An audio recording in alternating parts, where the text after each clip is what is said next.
So this kid is in Sunday school, right? And they're all supposed to make a drawing of the nativity. So they have the star up above the stable, and they have the baby Jesus in the manger, and Mary and Joseph, and the wise men bringing the gifts, and the shepherds, and the sheep, and this one kid has also drawn a dog.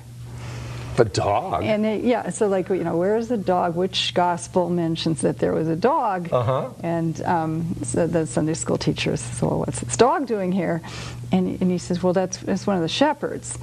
And she says, well, what do you mean? Well, that's the German shepherd.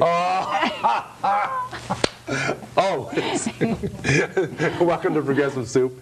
My name is David Stevenson, tonight's host, and we have with us Elsa Obachowski, who's going to talk about religious inconsistencies, because we love to gripe about, especially those of us that are more secular people than overtly religious people. We gripe and grouse about inconsistencies in religious dogma and religious practice. But we need to look at it carefully and not be maybe so heavy-handed, but look at it in a gentle way and talk about it. Well, what things come to your mind as far as inconsistencies? Let's talk about one of them. No, I'm going to turn it the other way, David. Go ahead. I'm going to turn it around completely. And I'm going to say that there's a lot of common ground, and that maybe that should be our starting place. There you go. Excellent. So whether you're Protestant or Catholic, whether you're Jewish or whether you're Muslim, you have certain things in common with all of those other people. You believe in God, you believe in one God. There's one God. Monotheism, There's one God. That God is perfect, God is love, God is the embodiment of goodness. I think everybody can pretty much agree on that. God is all-knowing, God is all-powerful. God can do anything. So when we start from that, we realize that we really have quite a lot in common. Well, I guess that's been, traditionally the one of the foundations of Progressive Soup is finding common ground. So you're in the right place. Okay, good. Well, and that's why I'm so glad you invited me. Excellent. And since Christmas is just a couple of days away now, what I thought that I'd like to talk about is focusing on the Christmas message and how, as progressives, how we would interpret the Christmas message politically and put that into action, not just at Christmas time, but maybe all year round. So in the context of doing that, I also just wanted to share with anybody who's listening to us the names of some of my favorite theologians. Since I'm not a pastor or I'm not even a person with a degree in divinity, I've just done a lot of reading over the years. There's a lot of ministers out there that don't have much of a degree in divinity either, and profess to be pretty ministerial. But go ahead. I'll let that one go by. Okay, go ahead. I love the writings of Karen Armstrong. Karen Armstrong. John Dominic Crossan. And Bart Ehrman. He spells his last name E-H-R-M-A-N. Ehrman, okay, Ehrman. He's a professor at University of North Carolina, Chapel Hill, from what I understand. He teaches Bible history. And, for example, when you want to go with the idea of inconsistencies, he has an excellent book called Jesus Interrupted. And the book is all about inconsistencies in the Bible. And for him, and I think for me too, this is not a problem, because I didn't expect the Bible to be literally accurate in the scientific sense that we as 21st century people would look at something and say, was this an accurate historical record or not? Well, you can start with the creation of the earth, and we had the great scene in the movie about the Scopes monkey trial where the cross-examination is regarding how long the earth was how long it took to create the earth, and it took 7 days according to the Bible. And the follow-up question to that is, well, is it possible that back then a day was longer than 24 hours, perhaps? And very possibly. So there's a lot of reasonable ways to explain things that can really get under our skin. Well, especially since we didn't have the sun and the moon at the very beginning. I guess, how can you have a day without the sun? How could you have a day and a night if you didn't have a sun or a moon. Oh, intriguing. Yeah, I hadn't thought about that, but that's in fact, I may have gotten that idea from Bart Ehrman. And I will say that what I've found very liberating about the writings of Karen Armstrong is that she says, in Western culture, we have a tendency to look at things and say, well, that's just a story, that's just a myth, and therefore it's not important. But I believe she's the one who used the analogy of the story about George Washington chopping down the cherry tree. Which we all believe, of course. Which we all believe, okay, and he said, I cannot tell a lie, I did it. But what if he didn't really do it? What if that never really happened? Does that take anything away from the idea that the United States values honesty and truth? It's still a value for us. We still admire George Washington, and we think of him as somebody who was very truthful and very honest. Same thing with Abraham Lincoln. There's a story that I think he walked 5 miles to give a lady back her change because she left a penny behind on the counter in his general store, something like that. Well, what if he didn't really do that? What if that never really happened? Yeah. Was he still not? Was he still honest, Abe? A valuable, honest person that we could, respect and honor. Yeah. So, we have lots of stories. We have the stories in Star Wars about, goodness and power and the good guys winning. And none of us really think that Star Wars actually happened the way it tells it in the movie. Right. Do we? It didn't? What? Wait a second. I always heard I thought I saw it be Wakanobi in the Minneapolis Mall next to Elvis. Are you telling me he wasn't there? Yeah. Oh, yeah. Geez. Sorry, I hate to break it to you, but okay, well, yes. I won't agree with you, but I won't believe what you're saying. But okay, since I'm a guest, I'll let you get by with that. You'll let me get by with that. Okay, thanks. All right. So with that perspective, then we don't have to worry so much about, well, this doesn't match up with this. Yeah. As Bart Ehrman points out in Jesus Interrupted, if you just read the story of Jesus' birth in more than one gospel, they don't match up. Right. There's some inconsistency from one to the other, to the other, to the other. Sure. Yeah. But the good things about the Christmas message that we can focus on as progressives are that, most importantly, that Jesus came for everybody.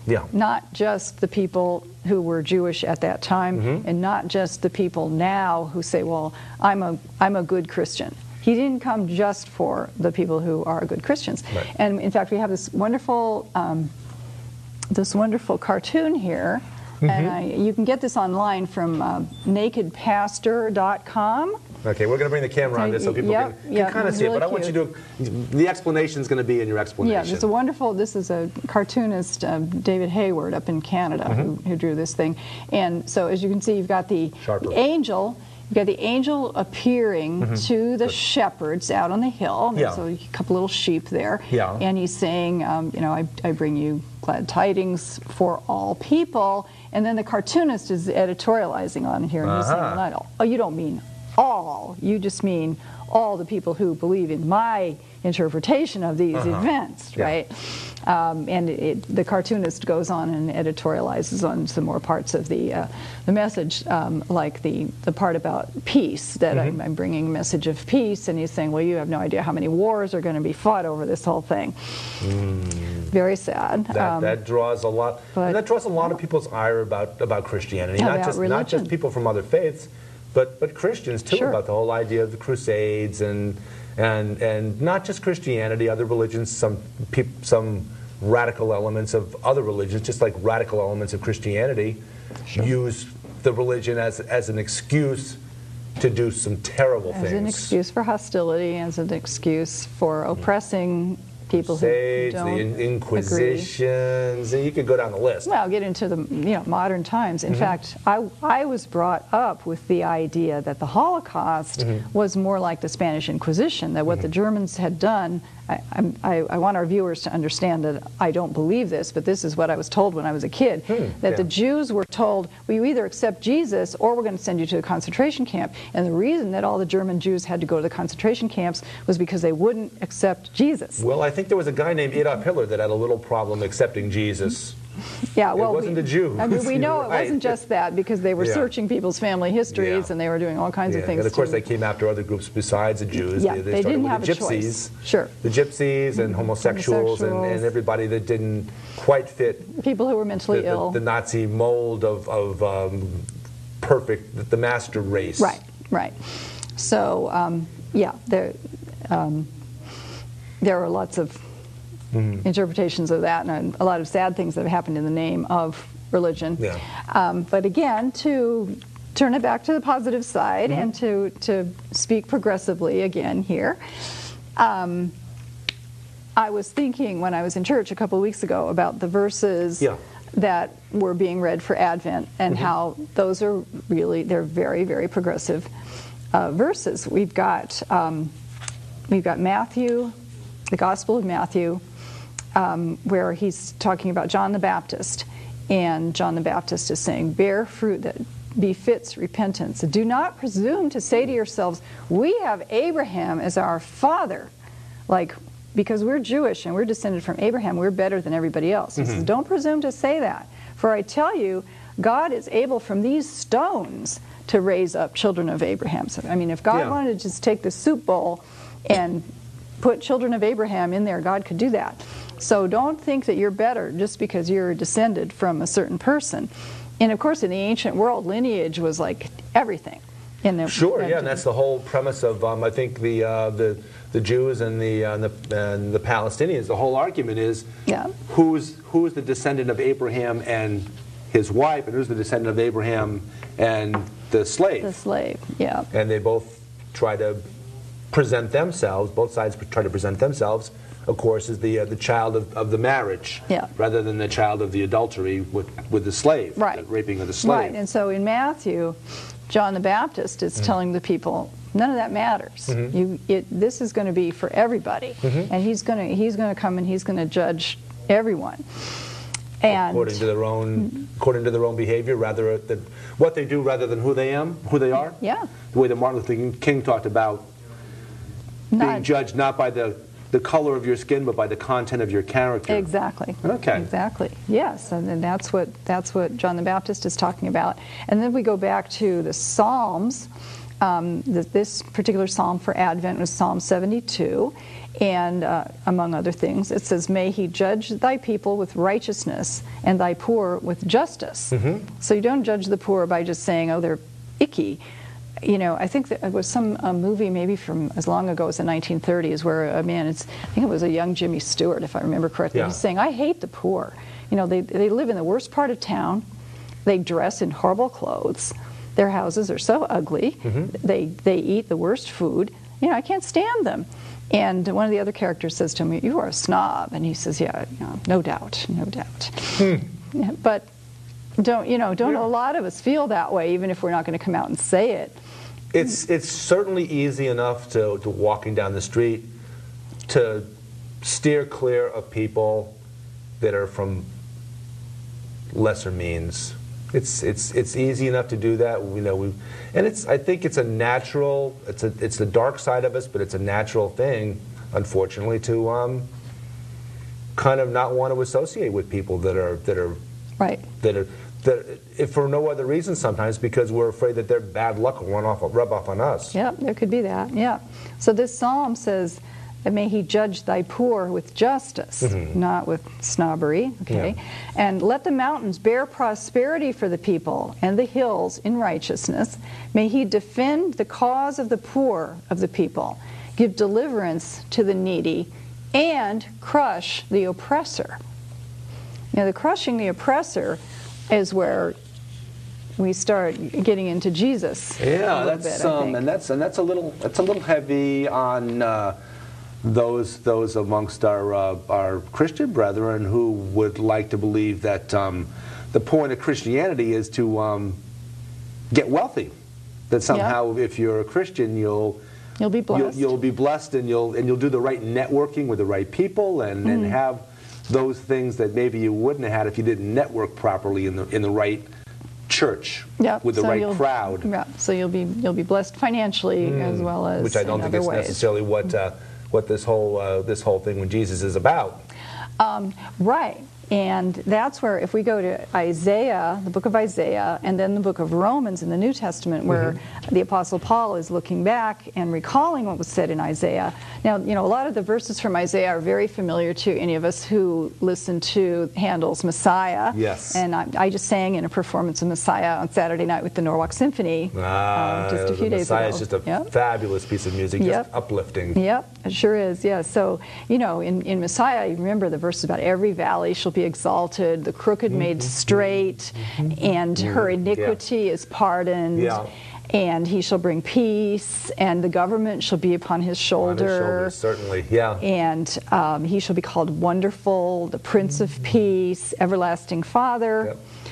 And here in Isaiah, that's where a lot of that comes from. So he's the prophet Isaiah is saying, there shall come forth a shoot from the stump of Jesse, okay, being one of the ancestors. Yeah. So now we're talking about lineage, we're talking about a Jewish lineage, but anyway, the Spirit of the Lord shall rest upon him, the Spirit of wisdom and understanding, the Spirit of counsel and might, the Spirit of knowledge and the fear of God. And his delight shall be in the fear of the Lord. He shall not judge by what his eyes see, or decide by what his ears hear, but with righteousness he shall judge the poor, and decide with equity for the meek of the earth. And he shall smite the earth with the rod of his mouth, and with the breath of his lips he shall slay the wicked. So the Jews at the time of Jesus, they were waiting for somebody who was going to come up and smite the Romans and throw them off. I found an interesting essay on the internet by somebody named Jeffrey Peshut, P-E-S-H-U-T. It's called Jesus as Political Dissident. Yes. And he likens the Roman occupation of the land of Israel to Vichy France. Yep. So there was a collaborator, the president of France had to collaborate with the Germans, and there was an occupied, you know, it was an occupied territory. All the people were being occupied by these Germans that they didn't want to be there. So that was kind of what it was like for the people in Jesus' day. And they were thinking, well, if he's going to be the Messiah, the anointed one, the King of the Jews, he's going to somehow, you know, snap his fingers and make this big Jewish army appear and that's exactly, the best sermon for Christmas time, which I've ever heard, my pastor in my church gave 2 Sundays ago. It was about, essentially the point of it was Jesus saying to the people, if you think that I'm here, if you think you're looking for somebody to come in and take a band of soldiers up into the foothills and come down and attack the Romans and take the land back from them, sorry, that's not who I am. There you go. The wrong guy, sorry. If you want somebody to come along and do all these, she goes through a list of violent and violent things that would have overthrown the Romans and kicked them out and taken the land back for the people that lived there, the people that were native to the areas. Sorry, that's not who. You come to the wrong place if that's what you're looking for. There you go. And that's precisely the point she made, and it was a point well taken. And I think it was a marvelous sermon. But you were saying that. Well, I didn't call her up to find out about this, but yeah. So I guess great minds think alike. I don't know. Sure enough. Yeah. So what did Jesus do instead? Well, he did, you know, tick off the Romans, and he also ticked off the Jewish power elite. Sure. They kept trying to ask him questions of, you know, well, what does the Jewish law say that a man should do in this circumstance or that circumstance? And he would sort of throw it back to them. Well, the powerful were kind of in league with the powerful. The powerful Jews, the money changers, and the other people that we hear about in that time that were pretty well off, were kind of in league with the Roman governors to the detriment of regular folk. Exactly. Whom Jesus came to talk. Who Jesus came and represented. Yes.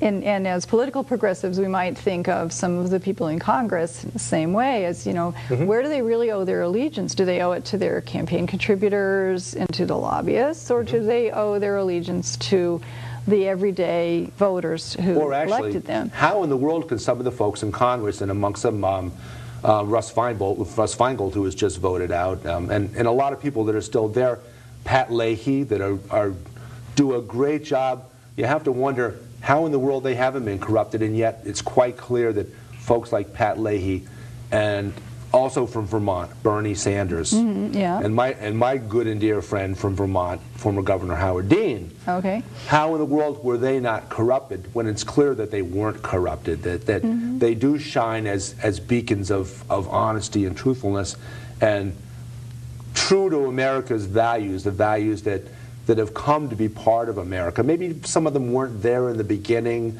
because we had slavery and we had women who were oppressed in many ways. But now we're in a country where things have come a long way, even in my lifetime. And these folks that are in Congress that do the right thing, I think Chris Murphy in Connecticut, a lot of our Connecticut representatives are pretty darn good too, and do a lot of. Larson. John Larson, sure, Rosa DeLauro, probably more than any of them. Do the right thing, and act in accordance to ways that we Christians would say, well, they're being very Christian in their attitudes and their objectives and in their votes.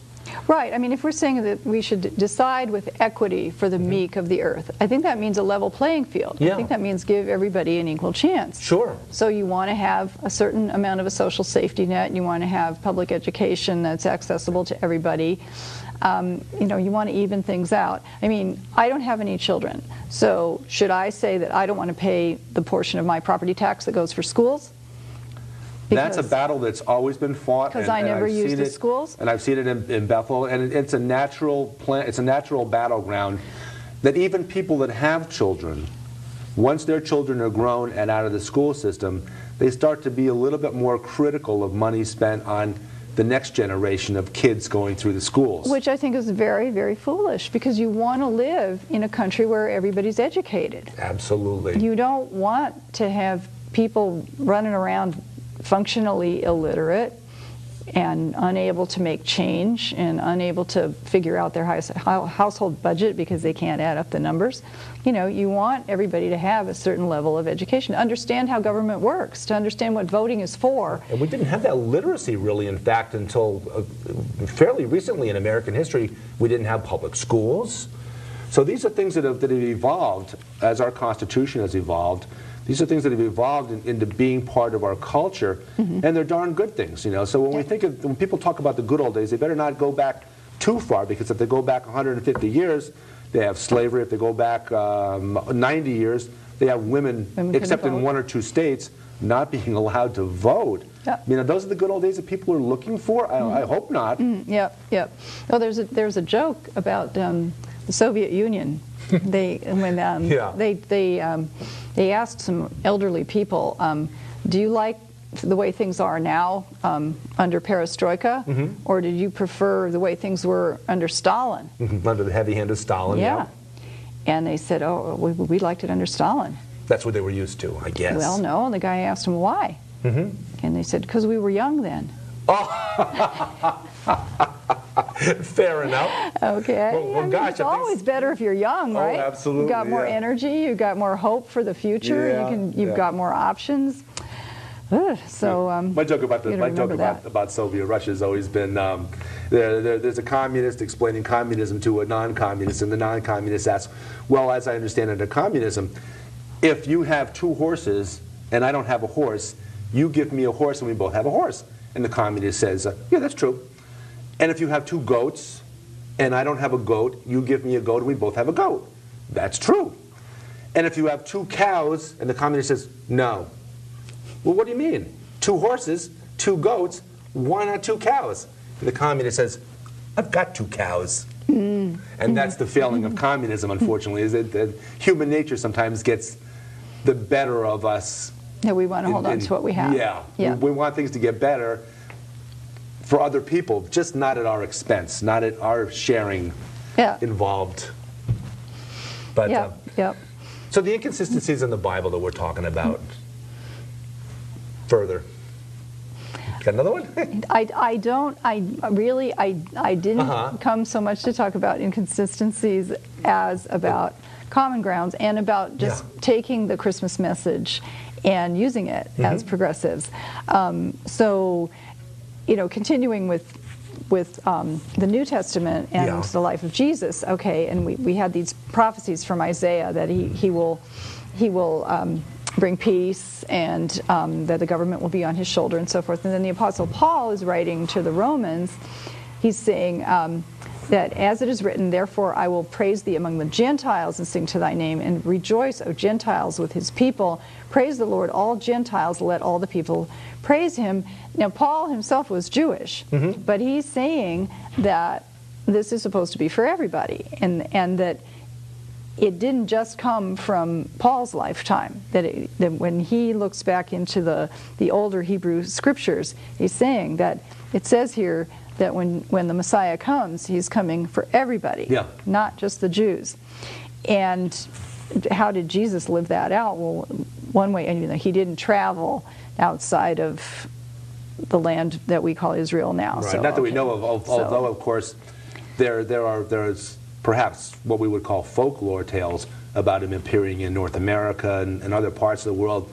There are talks, there are mentions of perhaps he studied for a period of time, because there's a long period of time that Jesus was there's some gaps there. It's true, between age 12 and age 30 or so, and talking about how perhaps he went and studied under the Buddha and learned there, and a lot of things that kind of make sense if they happened, and we don't know whether they happened or not. It's all hypothetical. But the Bible doesn't say that he did this or that. Because like any other history of a people or history of the world, there are gaps. And it's been passed down and juggled and changed a little bit here and there. So it's not exactly probably the way it was originally written, but we accept it to varying degrees. Okay. And some of us actually question it a little bit, but some of us don't, I guess. Well, I think questioning is always good for us because it makes us think. That's but right. what we do know is that Jesus reached out to the lowest members of society. Children, and children weren't idealized in his day and in his culture. Children were kind of repulsive, really. They were dirty. They had runny noses. We didn't have disposable diapers in those days, so children were kind of like you didn't really want to touch them if you didn't have to. Especially a man wouldn't want to. That was kind of women's work to clean up after the little kids. But he reached out to the children. And he reached out to women who were considered very inferior. They were like a different species, really. They were lacking of some of the biological equipment that men have, so they were. Well, okay, thank you very much. It's Progressive Soup. We'll pick it up again another day. Elsa Obachowski, I'm David Stevenson. Thanks very much. Good evening.